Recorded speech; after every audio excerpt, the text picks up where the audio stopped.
Long, long ago, there lived in the province of Shinhin in Japan, a traveling monkey man, who earned his living by taking round a monkey and showing off the animal's tricks. One evening the man came home in a very bad temper and told his wife to send for the butcher the next morning. The wife was very bewildered and asked her husband, "Why do you wish me to send for the butcher? It's no use taking that monkey round any longer, he's too old and forgets his tricks. I beat him with my stick all I know how, but he won't dance properly. I must now sell him to the butcher and make what money out of him I can. There is nothing else to be done."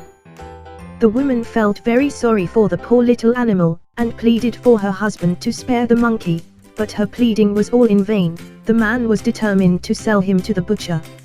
Now the monkey was in the next room and overheard every word of the conversation. He soon understood that he was to be killed, and he said to himself, "The sagacious monkey and the boar barbarous, indeed, is my master.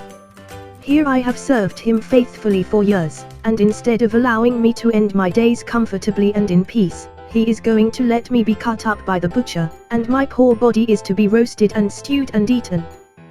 Woe is me! What am I to do? Ah! A bright thought has struck me. There is, I know, a wild bear living in the forest nearby. I have often heard tell of his wisdom.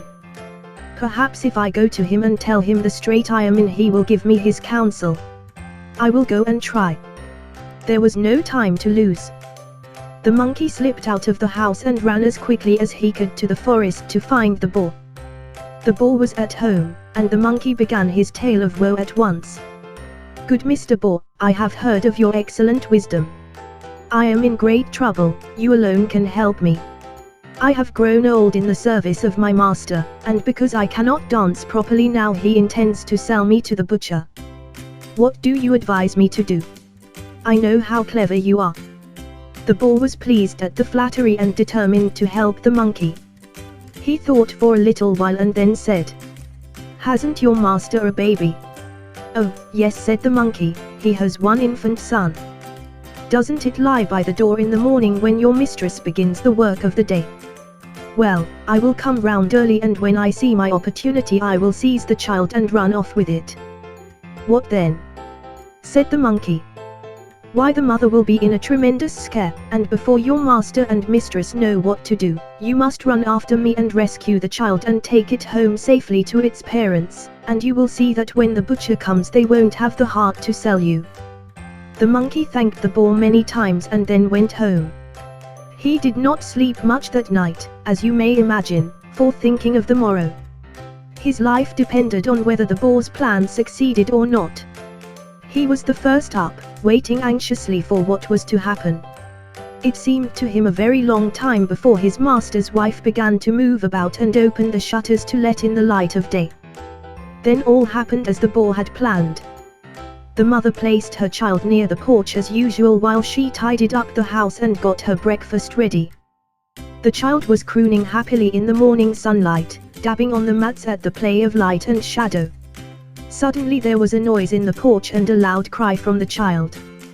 The mother ran out from the kitchen to the spot, only just in time to see the boar disappearing through the gate with her child in its clutch. She flung out her hands with a loud cry of despair and rushed into the inner room where her husband was still sleeping soundly. He sat up slowly and rubbed his eyes, and crossly demanded what his wife was making all that noise about. By the time that the man was alive to what had happened, and they both got outside the gate, the boar had got well away, but they saw the monkey running after the thief as hard as his legs would carry him. Both the man and wife were moved to admiration at the plucky conduct of the sagacious monkey, and their gratitude knew no bounds when the faithful monkey brought the child safely back to their arms. "There," said the wife. "This is the animal you want to kill. If the monkey hadn't been here we should have lost our child forever." "You are right, wife, for once," said the man as he carried the child into the house. "You may send the butcher back when he comes, and now give us all a good breakfast and the monkey too."